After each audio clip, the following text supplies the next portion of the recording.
Lanthanum यहां लिख दे रहे हैं, इसके बाद C P R N D P M S M E U G D T D D Y H O E R T M Y B L, ये सारे elements हमने लिख दिए। अब हम लोग इसके इन सारे एलिमेंट्स के गैस फेज में कॉन्फ़िगरेशन करने जा रहे हैं। गैस फेज कॉन्फ़िगरेशन जो जनरल इलेक्ट्रॉनिक कॉन्फ़िगरेशन है लैंथेनाइड्स का। लैंथेनम में तो आप अच्छे से देखोगे, लैंथेनम में तो आप ज़ेनॉन 6s2 प्लस 4f05d1 आपने कर लिया था ऑलरेडी, क्योंकि ये डी ब्लॉक का है। अब बाकी में देखो 4f5d, आप अबाउज रूल को फॉलो करते हुए चलोगे गैस फेज। आप गैस फेज में अबाउज रूल को फॉलो करते हुए चलोगे। हमने आपको बोला था कि कोई कंफ्यूजन नहीं रखना है, अगर फेज जिक्र नहीं किया जाए तो आपको गैस फेज ही समझना है, अगर फेज जिक्र ना किया जाए तो गैस फेज ही समझना है। एक्चुअली लोग तो फेज जिक्र करते भी नहीं। हमने आपको ये बोला था कि इलेक्ट्रॉनिक कॉन्फ़िगरेशन नहीं कुछ बोला जाए तो सिंपली गैस फेज। तो आप में से कुछ लोगों ने ये भी पूछा था लास्ट क्लास की सर सॉलिड फेज कब समझेंगे। सॉलिड फेज का कॉन्फ़िगरेशन सिर्फ उस समय इस्तेमाल होगा, सॉलिड फेज का इलेक्ट्रॉनिक कॉन्फ़िगरेशन सिर्फ उस समय इस्तेमाल होगा जिस समय में कि हमारा जो है क्या कह रहे थे, प्रॉपर्टीज, ऐसा प्रॉपर्टी इस्तेमाल होगा जो सॉलिड फेज से रिलेटेड है, जैसे मेल्टिंग पॉइंट, जैसे डेंसिटी, वैसी वाली प्रॉपर्टी, जैसे सब्लिमेशन एंथैल्पी, वैसी वाली प्रॉपर्टी जो कि सॉलिड फेज से रिलेटेड है, वहां सॉलिड फेज कॉन्फ़िगरेशन हम यूज करेंगे। अदरवाइज कॉन्फ़िगरेशन के लिए या बाकी चीजों के लिए गैस फेज, ये आपको पता चल जाएगा। वो क्वेश्चन का मोड धीरे धीरे क्वेश्चन सॉल्व कीजिए ना, वहां से क्लियर हो जाएगा। आ जाइए, अब देखिएगा ठीक से, अबाउज प्रिंसिपल फॉलो होगा। जैसे 54 to 56, तो यहां होना चाहिए 20, ठीक से 30, अच्छे से देखोगे 58, 59, 60, तो आप क्या बोलोगे 54 to 56 to 58, 56 to 59, 40, 50, अच्छे से देखना दोस्त, 60, 70, अब यहां पर आप बोलोगे 80, 90, 11, 12, 13,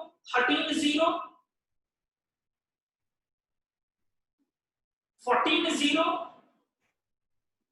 कुछ तो गड़बड़ हुआ है कहीं लिखने में, सही है? 9 के बाद 11 लिख दिया। अच्छा 10, सही। ये सब 9 के बाद 10 होगा। वो बायोलॉजी वालों के संगत में आजकल हम थोड़ा ज्यादा रहते हैं, तो संगत से गुण होता है, संगत से गुण जात, बाबूजी कहते थे। 14-0 और 14-1, आइए 14-1 इसलिए क्योंकि 15 तो होगा नहीं, इस वजह से। आ जाइए, ध्यान दीजिए, हमने बोला कि जब भी आपको लैंथेनाइड्स का गैस फेज कॉन्फ़िगरेशन लिखना हो, आप मॉडल ऑफ अबाउज प्रिंसिपल से लिखिए। इसके बाद आपको यह देखना है कि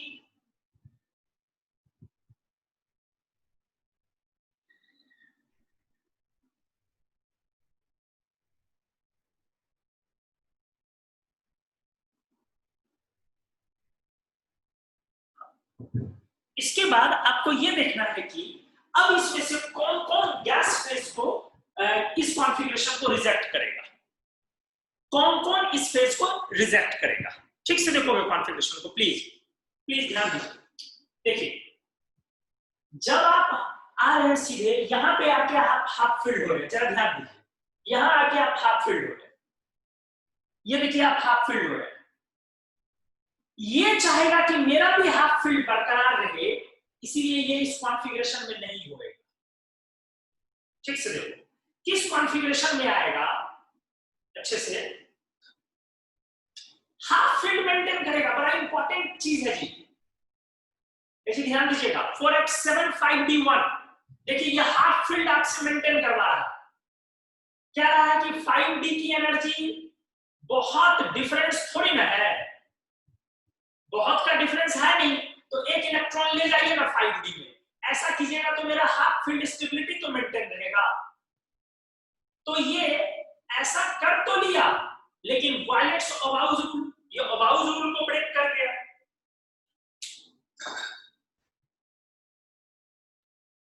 अबाउज रूल को वो ब्रेक कर गया, वायलेटेड अबाउज रूल।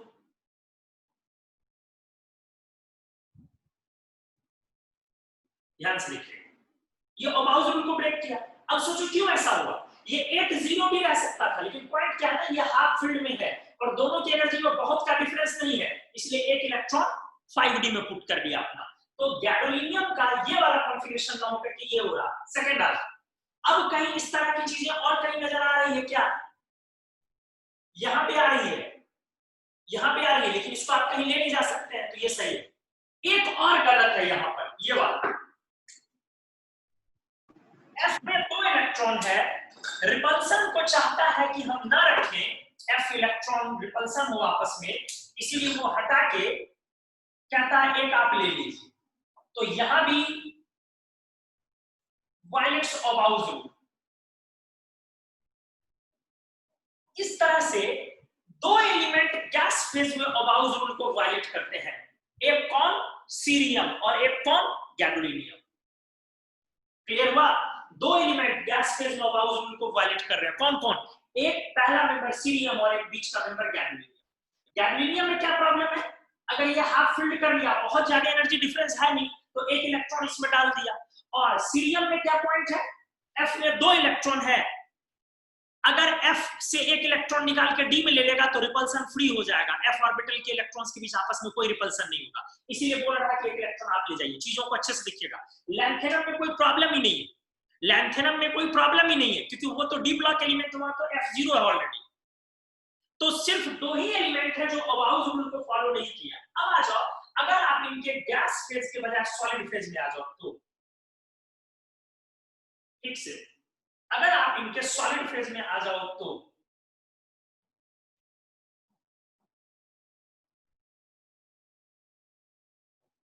ठीक से,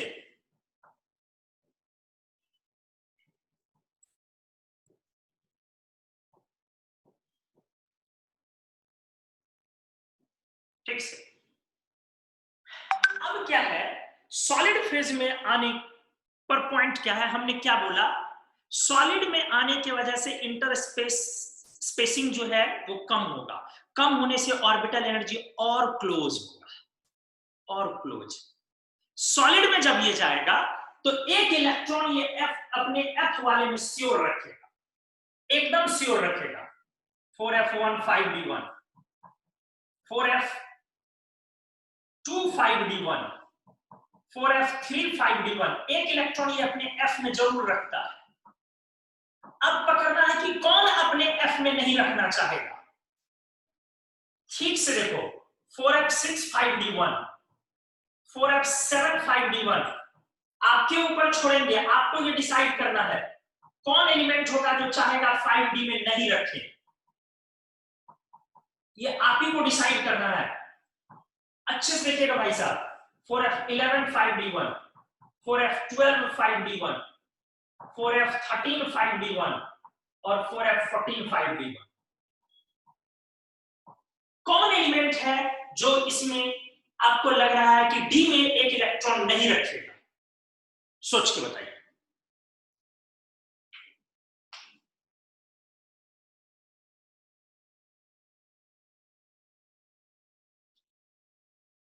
इसमें से कौन वो एलिमेंट है जो आपको लग रहा है कि डी में इलेक्ट्रॉन नहीं रखेगा,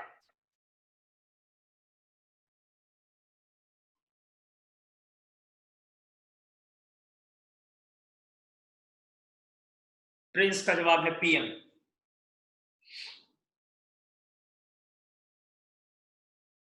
ईशा आप बताइए तो, आपसे पूछा जा रहा है। ईशा सुन पा रहे हैं आप?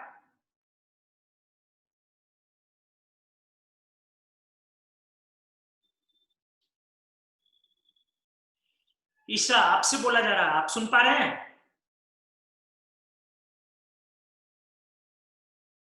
नहीं, वो क्लास में कि नहीं हुई?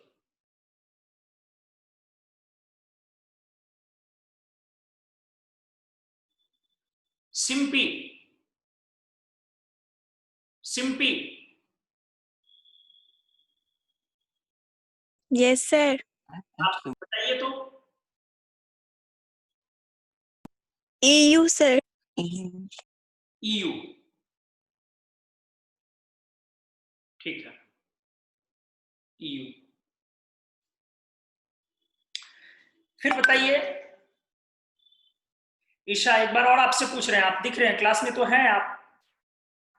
हमारा सवाल है, माइक ऑन कीजिए और ये बताइए कि कौन सा एलिमेंट इसमें D1 नहीं रखेगा? Sir EU। और कोई है ईशा?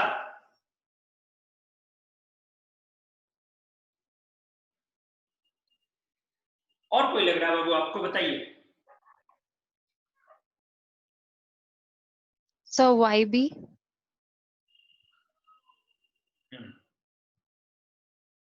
गुड, विनायक ने भी जवाब भेजा है EU and YB, very good, बहुत अच्छा। लेकिन मेरे 2 बार बोलने पर नहीं, आपको एक बार में खुद पकड़ना चाहिए था।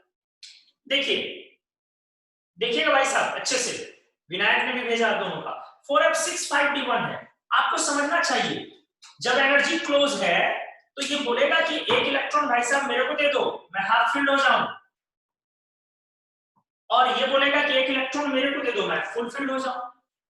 तो स्ट्रांगली रिकमेंडेड है कि EU और YB अपना हाफ फील्ड और फुल फील्ड कंप्लीट करेगा। तो ये आपका अब सॉलिड फेज का कॉन्फ़िगरेशन। तो देखो हम क्या लिखने वाले हैं, ध्यान से, एलिमेंट्स वायलेटेड ओबाउस प्रिंसिपल। कौन कौन से ऐसे एलिमेंट हैं इन गैस फेज, नहीं भी बोला जाए तब भी गैस फेज ही हुआ। तो ऐसे 2 हुए, एक ZD गैडोलीनियम और एक सीरियम। लेकिन कौन कौन से एलिमेंट हैं जो अबाउज रूल को फॉलो किए हैं सॉलिड फेज में, तो वो यही 2 हैं, बाकी तो कोई फॉलो ही नहीं किया है अबाउज रूल। D1 रूल को सब फॉलो कर रहा था, अबाउज रूल को फॉलो करने वाले तो यही हैं, ओनली EU एंड YB। सिर्फ इन दोनों ने अबाउज रूल को फॉलो किया है।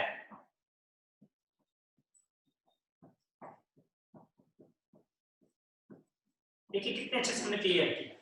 लेकिन हमने बार बार बोला कि अगर फेज का लफड़ा ना बोला जाए तो आप गैस को ही लेके चलेंगे। लैंथेनाइड्स को आप इस तरह से कंक्लूड कर रहे हैं सॉलिड और गैस फेज 2 में। आप इसमें क्या कॉन्फ़िगरेशन लिख रहे हैं, ज़ेनॉन 6s2 4f1 to 14 और 5d मोस्टली 0, कभी कभी 1। समझ गए आप? यही आपका लैंथेनाइड्स है। 6s2 4f1 to 14 5d 0 to 1। 5d 1 किसके किसके लिए है, किसके किसके लिए, एक सीरियम के लिए और एक गैडोलीनियम। और जब लैंथेनाइड सॉलिड फेज में आ गया, इस समय में हमारा कॉन्फ़िगरेशन क्या है, ज़ेनॉन 6s2 4f1 to 14 और 5d 1 to 0, नॉट 0 to 1, क्योंकि मोस्टली सारे में 1 है। अब हमने बोला इसमें कौन कौन ऐसे हैं जिसने 0 रखा है, 5d 0 किसके केस के लिए है, तो फॉर 5d 0 किसको किसके लिए है, फॉर EU एंड YB। सिर्फ इन दो के लिए, 5d0 EU एंड YB के लिए और 5d1 CE एंड ZD के लिए। तो ये लैंथेनाइड का कॉन्फ़िगरेशन हमने पूरे तरीके से क्लियर किया। ये अब पूरा फाइनल हुआ लैंथेनाइड का कॉन्फ़िगरेशन। आपको गैस में करना है नॉर्मली, अगर नहीं फेज बोला गया है आप डायरेक्टली ओबाउज रूल लिखोगे। कहां पे ओबाउज रूल नहीं लिखोगे? एक सीरियम में, एक गैडोलिनियम। सीरियम में FF इलेक्ट्रॉन के रिपल्सन को हटाने के लिए और गैडोलिनियम में हाफ फील्ड को कंप्लीट मेंटेन करने की वजह से। तो ये दो में आपका नहीं रहेगा ओबाउज रूल, बाकी सब में ओबाउज रूल फॉलो होगा। सॉलिड में हमने क्या कहा? D1 सब में लगाना है और बाकी इलेक्ट्रॉन F में डालने हैं। कहां D1 नहीं लगाना है? जहां हाफ फील्ड या फुल फील्ड हो, एक यूरोपियम आ जाएगा और एक वहां। तो मेरा एक अच्छा सवाल है, कौन कौन से ऐसे एलिमेंट हुए? आप अपनी आंखें बंद करो और मेरी बात को सिर्फ सुनो, मेरे क्वेश्चन को सुनो, अपनी आंख बंद कर लीजिए सब लोग, आंख बंद प्लीज। अब मेरे क्वेश्चन को सुनिएगा। लैंथेनाइड का हमने सॉलिड फेज और गैस फेज दोनों, आंख बंद रहनी चाहिए, गैस फेज और सॉलिड फेज दोनों कॉन्फ़िगरेशन करवाया। अब आप अपने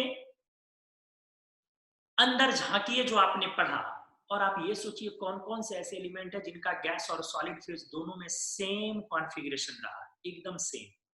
कौन कौन ऐसे हैं? आप जवाब बोलिए नहीं, आंख बंद करके पहले जवाब सोच लीजिए और जवाब आ जाए फिर आंख खोलिए अपना, लेकिन बोलना नहीं। और टाइप करके रेडी रखिए, जब बोलेंगे सेंड एक साथ कीजिएगा।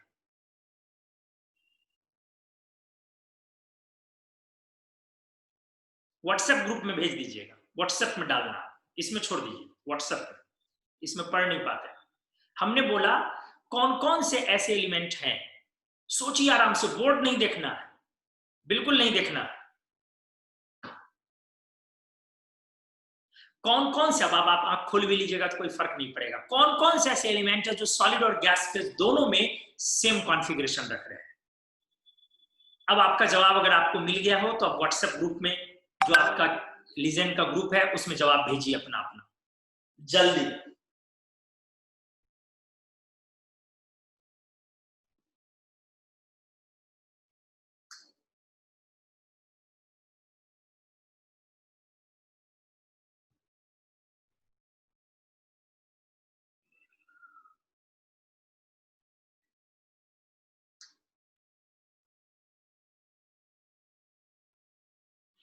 देख रहे हैं हम जवाब। प्रिंस का आया है, विनायक का आया है, दीपक, अनिकेत, काजल, आयुष।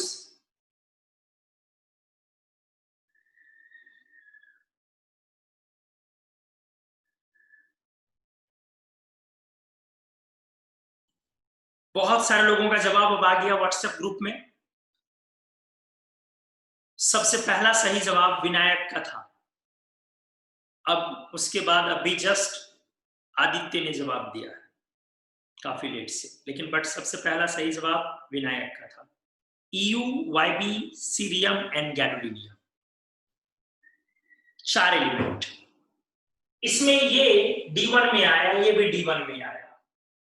गैडोलिनियम दोनों में D1 ही है, ये दोनों तो D1 वाला तो सेम होगा almost.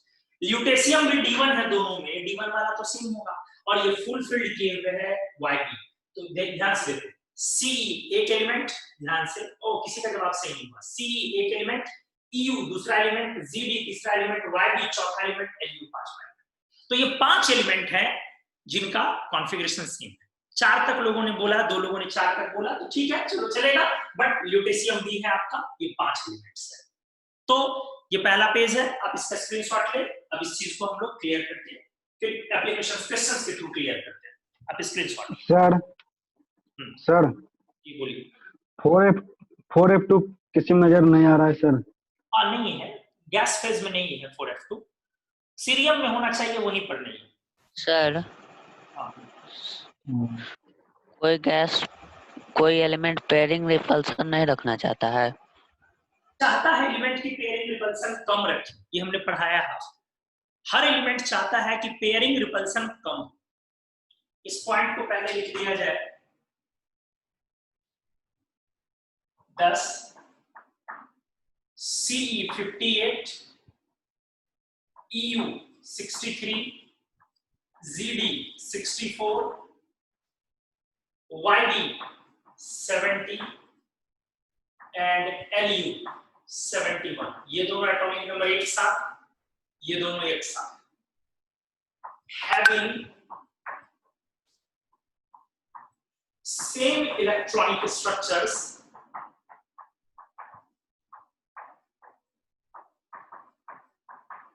in their solid gases। ये 5 एलिमेंट है। एनीवेज, तो ये लैंथेनाइड्स का हमने किया। अब देखिए क्वेश्चन का फॉर्मेट, क्वेश्चन किस तरीके का रहता है। क्वेश्चन के फॉर्मेट पे चलते हैं। कॉम्पिटिशन, हमने बोला कि जेई में भी एक क्वेश्चन फिक्स है और जेई मेन में और नीट में भी एक क्वेश्चन फिक्स होता है एफ ब्लॉक से, जिसमें मोस्टली इलेक्ट्रॉनिक कॉन्फ़िगरेशंस ही पूछते हैं, या फिर साइज पूछे जाते हैं 2, या फिर बेसिक स्ट्रेंथ पूछे जाते हैं 3, या कलर 4, या स्टेबिलिटी ऑफ ऑक्सीडेशन स्टेट 5। यही 5 पॉइंट से क्वेश्चन आए जाते हैं, पूछे जाते हैं, और ये 12th का एरिया है कंप्लीट। लेकिन इन 5 चीज में सबसे जो मोस्टली जो पूछा जाता है वो क्या पूछा जाता है, आपका इलेक्ट्रॉनिक कॉन्फ़िगरेशन। और बाकी के जो 4 चीज है वो इलेक्ट्रॉनिक कॉन्फ़िगरेशन से ही डिसाइड होते हैं। इसीलिए कॉन्फ़िगरेशन के टाइप के क्वेश्चंस को देखा जाए। आ जाइए ध्यान से एप्लीकेशंस।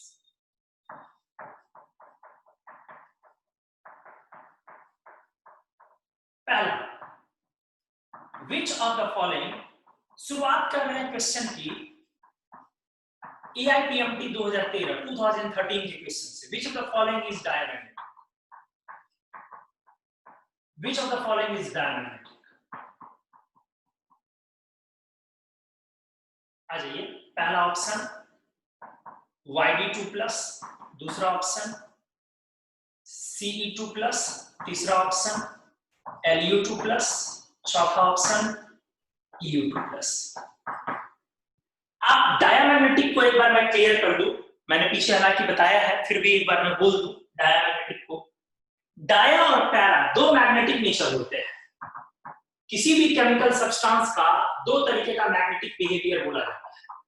अच्छे से देख लोगे, कुछ लोगों को पता भी होगा। एक पैरामैग्नेटिक और एक डायमैग्नेटिक, ये 2 बिहेवियर होता है। जब मैग्नेट आपका उस सब्सटेंस को खींचे तो पैरामैग्नेटिक होता है। क्या बोला हमने? Attracted by magnetic field.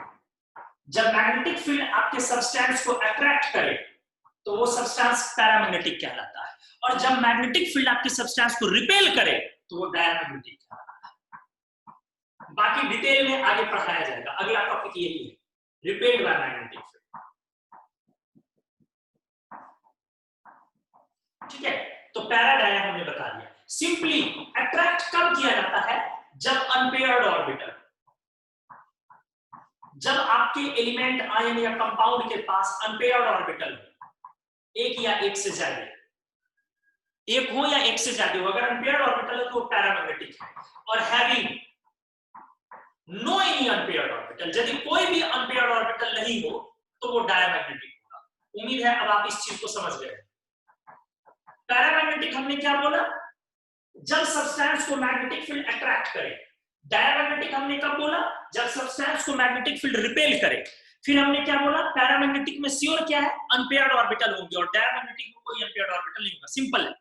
तो चलो, आपको हमने क्वेश्चन पूछा विच of the following is diamagnetic, मतलब हमने आपको पूछा कि किसको मैग्नेटिक फील्ड रिपेल करेगा। मतलब हमने पूछा कि किसमें अनपेयर्ड इलेक्ट्रॉन नहीं होंगे, अनपेयर्ड ऑर्बिटल नहीं होंगे। देखो सॉल्व करो, बताओ। मैं वेट कर रहा हूं आपके answer.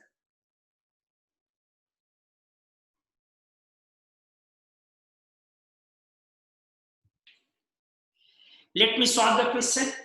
Which of the following is diamagnetic? देखो, इलेक्ट्रॉन निकालने हैं सबसे।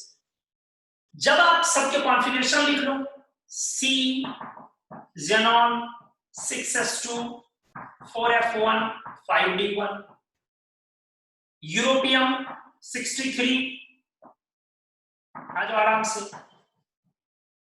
मतलब आपको गैस फेज कॉन्फ़िगरेशन लिखना है। सवाल तो ये क्लियर कह रहा है कि सॉलिड से कोई मतलब नहीं गैस फेज कॉन्फ़िगरेशन करना। अब 6s2 54 to 56 7 half field already है, तो डी में जाने का कोई प्रश्न ही नहीं है। इसके बाद एटॉमिक नंबर वाइज आ रहा है YB, xenon 6s2 4f14 5d। अब जोड़ लो 54 to 56 14 70, 1 करने का कोई सवाल ही नहीं। EU 63, सॉरी EU है ना, ये कौन है, LU 71, Xenon 6s2 4f14 and 5d1। अब सवाल है किससे 2 इलेक्ट्रॉन अपन निकाले तो वो डाया हो जाए। अभी ये पैरा है, 2 अनपेयर्ड इलेक्ट्रॉन्स, अनपेयर्ड इलेक्ट्रॉन को अगर n से लिख दे तो 2 अनपेयर्ड, एक f में एक d। अभी ये भी पैरा है, 2 अनपेयर्ड इलेक्ट्रॉन, सॉरी 7 से 7 f7, आप समझ पा रहे होंगे 1 by 1 7 अनपेयर्ड से। ये अभी डाया है और ये अभी पैरा है, एक अनपेयर्ड से, 1 पेयर्ड एक कहां है, d। अब जब अपन 2 इलेक्ट्रॉन निकाले तो बड़ा सिंपल है ना, 2 इलेक्ट्रॉन निकालोगे तो बचेगा Xenon 6s2 4f0 5d0, ये हो जाएगा डाया। कौन, C2+, तो आंसर इज C2+। ऐसा जिन्होंने भी सोचा गलत है। हमने आपको पढ़ाया है जब भी इलेक्ट्रॉन अपन निकालते हैं तो सबसे बाहर वाले सेल से, बहुत हमने इस पर डिस्कस किया है, जब भी इलेक्ट्रॉन आप निकालोगे तो बाहर वाले सेल से, या ऐड भी करोगे तो बाहर वाले सेल में, तो बाहर वाला सेल अपना कौन है, 6s, छठा सेल। अब यहां से निकालोगे 2 इलेक्ट्रॉन तो सीरियम 2+ का कॉन्फ़िगरेशन हो जाएगा Xenon 6s0 4f1 5d1, मतलब अभी भी ये पैरा होएगा और 2 ही अनपेयर्ड रह जाएगा। इसमें भी निकालोगे कहां से, 6s से हमने सिखा दिया। तो जब 2 इलेक्ट्रॉन निकालोगे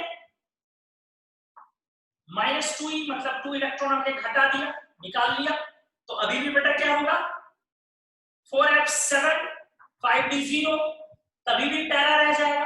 कितने अनपेयर्ड से, 7 से। अगर 2 इलेक्ट्रॉन आप यहां से निकाल लोगे, कहां से निकालोगे, फिर 6s से, हमने क्लियर बोला पहले आउटर मोस्ट ऑर्बिट से निकालते हैं, तो फिर क्या होगा आपका 4f14 और 5d0, ये डाया रह जाएगा। कौन, YB2+ इज डाया। अब इसके बाद LU, यहां भी 2 इलेक्ट्रॉन आप निकालोगे, जब 2 इलेक्ट्रॉन आप निकालोगे तो क्या हो जाएगा 4f14 और 5d1, क्या हो जाएगा, इसका मतलब Lu2+। पता नहीं कैसे लोगों ने Lu2+ जवाब दिया है, इतना सिंपल एप्लीकेशन था। सबसे पहला जवाब जो आया था वो सही था, बट उसको चेंज कर दिया गया Lu2+ में और फिर बोथ कर दिया गया। और बाकी लोगों ने जो भी सॉल्व किया है, अभी अगर मैं जवाब देखूं यहाँ पर YB2+ आया है किसी का, बाकी EU2+ देने का कोई तुक नहीं है। पता नहीं 2 इलेक्ट्रॉन निकाल कर डाया कैसे बना दी, पता नहीं कैसे डाया बना दिए 2 इलेक्ट्रॉन निकाल करके। कुछ भी जवाब दिए जा रहे हो, कुछ भी जवाब दे रहे हो लोग। बहुत कम लोगों ने YB2+ किया है, जवाब किया है लोगों ने, लेकिन कम लोगों ने किया YB2+। तो इलेक्ट्रॉन निकालने नहीं अगर आ पाएगा तो आप बेसिक लेवल के क्वेश्चन कैसे सॉल्व करोगे। और ये सब कोई एटॉमिक स्ट्रक्चर के क्वेश्चन नहीं है, एफ ब्लॉक एलिमेंट्स लैंथेनाइड्स के 12th का क्वेश्चन है सीरियसली। उम्मीद है आप इसको समझ पाएंगे। आप बोल लो एक बार वॉइस ऑन करके, क्या सभी लोग इसको समझ गए, यस और no? Yes sir, yes sir. और यहाँ पर n=2 कैसे हुआ सर? कहाँ पे? सीजियम में सर, सी जो है, एक 4f का अनपेयर्ड और एक 5d का अनपेयर्ड, तो टोटल अनपेयर्ड 2 हुआ ना, फिर पारा और एक अनपेयर्ड 5d। पारा नहीं पैरा, पारा और पैरा अलग अलग होता है, पारा और पैरा अलग अलग होता है। पारा इज अ पोजीशन, केमिस्ट्री में पारा is a position, para ortho Meta पारा, यस सर होता है। पारा और पैरा अलग अलग चीज। तो एनीवेज सर नहीं समझ पा रहे हैं सर, ये वाला क्या बोलो सर, ये वाला बता दीजिए फिर से। बेटा बताया तो 2 इलेक्ट्रॉन जब आपने यहां से निकाला तो 4f में 1 और 5d में 1 बचेगा। जब दोनों में 1 1 आएगा तो f के 7 बॉक्स में एक में इलेक्ट्रॉन है, वो अनपेयर्ड है, बेजोड़ा है, और d के 5 बॉक्सेस में से किसी एक बॉक्स में इलेक्ट्रॉन है, वो भी अनपेयर्ड है, बेजोड़ा है। तो टोटल अनपेयर्ड इलेक्ट्रॉन्स की संख्या 2 हो गई। क्लियर है? समझे? Yes sir. बाकी लोग सर बोलिए। पैरा के स्पेलिंग क्या है? PARE। PARAMAGNETIC, paramagnetic. चलिए नेक्स्ट एप्लीकेशन पे ध्यान से देखिए। आप इसका स्क्रीनशॉट ले लो पहले। आप इस पेज का स्क्रीनशॉट लो।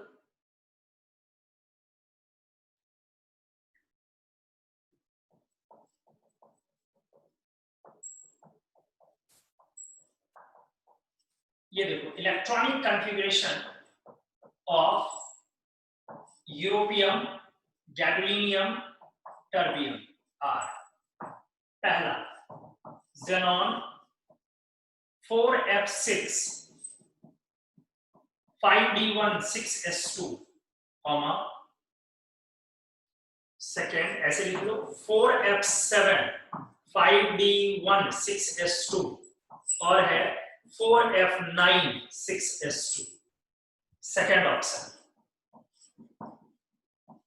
4f6 5d1 6s2 4f7 5d1 6s2 4f8 5d1 6s2।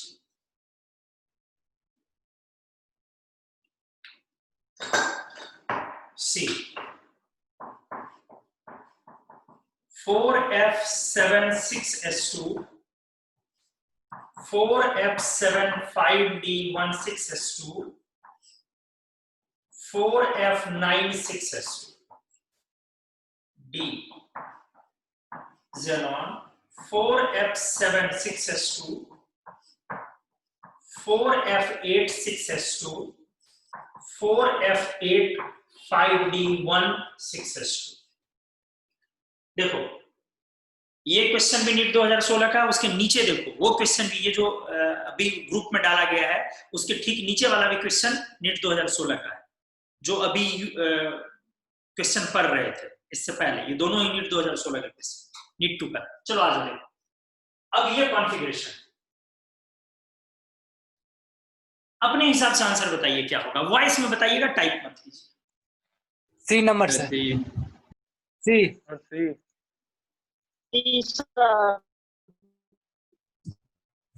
4 number sir.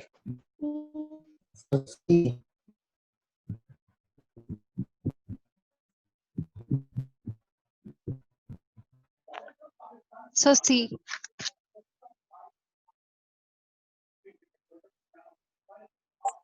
C sir.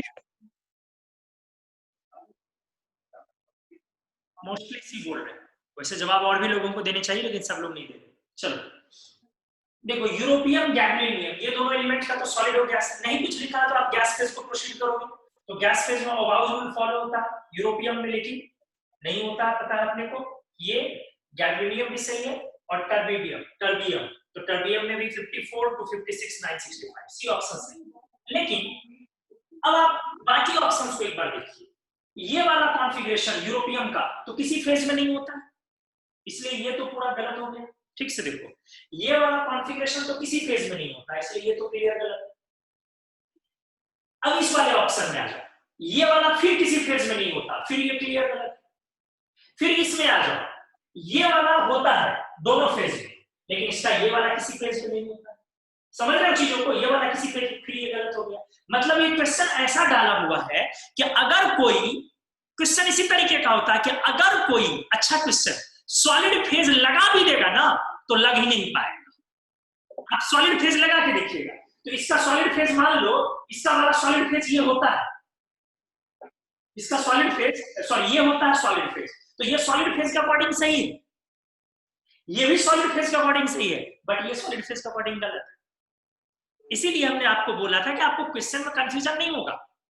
बावजूद इसके कभी मान लो थोड़ी देर के लिए ये भी सही हो जाता, मान लो क्वेश्चन को अपन इस तरीके से कर देते, जरा ध्यान, ये अब ये लो हमने ये कर दिया, अब बी और सी दोनों सही है कि नहीं है बताओ।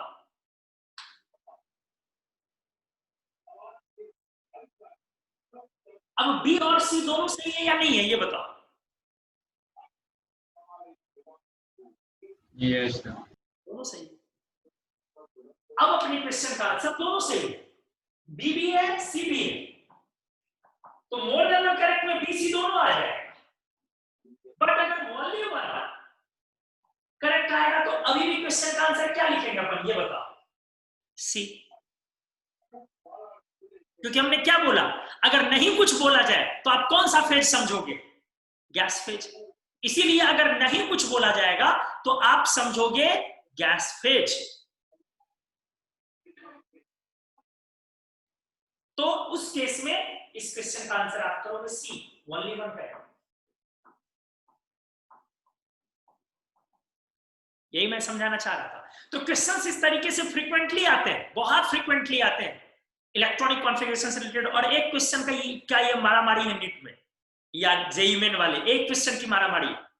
क्योंकि और भी आप ऑक्सीडेशन स्टेट वगैरह सब सीख जाओगे, लेकिन डिपेंड तो सब इसी पर करेगा अल्टीमेटली। आज वो एक अच्छा एप्लीकेशन फिर करवा, ध्यान से।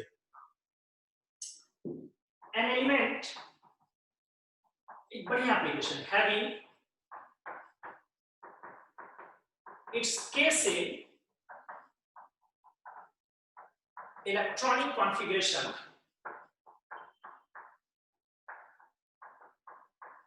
n-5s2 and having two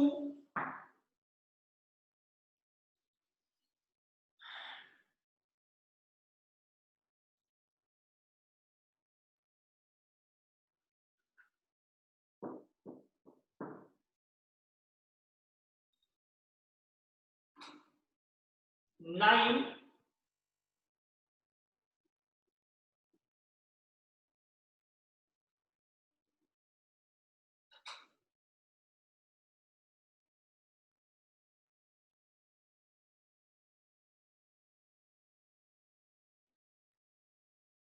(26) electrons respectively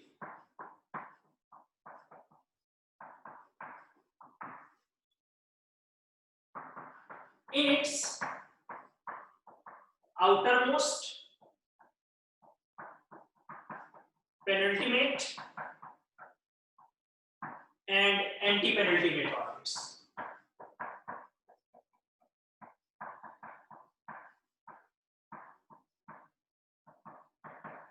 Find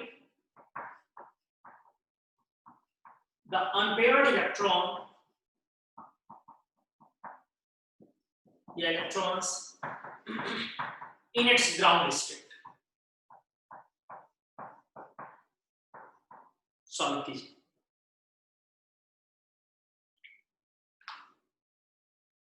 An element having its case electronic configuration n-5s2 and having 2, 9, 26 electrons respectively in its outermost, penultimate and anti-penultimate orbits. Find the unpaired electrons. Find the number of unpaired electrons in its ground state. Find the number of unpaired electrons in its ground state. आपको ये question solve करनी है, solve कीजिए।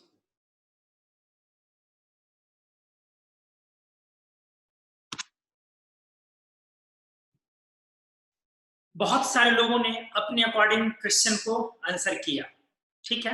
कुछ लोग अभी भी कर रहे हैं, आ रहा है उनका रिप्लाई। क्वेश्चन को अपन अगले क्लास में डील करेंगे, टाइम लेंगे, अच्छे से समझेंगे।